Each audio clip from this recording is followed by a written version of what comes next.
एक गांव था गरीब नगर, जहां के लोग इतने गरीब थे कि उन्हें मेहनत करने के बाद भी लोगों को बड़ी मुश्किल से एक वक्त का खाना मिलता था। उसी गांव से थोड़ी दूर एक टूटी फूटी झोपड़ी में तुंग तुंग नाम का एक कमजोर और भूखा लड़का रहता था। वो दिन भर काम ढूंढता, लेकिन कोई उसे काम नहीं देता।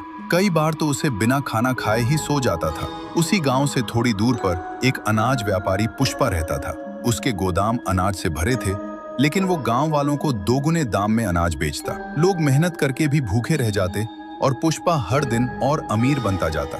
एक शाम तुंग तुंग थका हारा अपने घर लौट रहा था। तभी उसकी नजर जंगल के किनारे रखे एक पुराने रहस्यमयी सोफे पर पड़ी।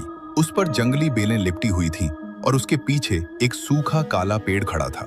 पेड़ के पास एक टूटा हुआ पत्थर पड़ा था, जिस पर लिखा था, जिसने मांगा उसे सब कुछ मिल गया, लेकिन जिसने लालच किया उसका सब कुछ चला गया। काश मेरे पास भी खाने के लिए थोड़ा अनाज होता। इतना कहकर वो अपनी झोपड़ी में लौट आया और भूखा ही सो गया। लेकिन उस रात कुछ अजीब हुआ। अगली सुबह पूरा गरीब नगर चमक रहा था।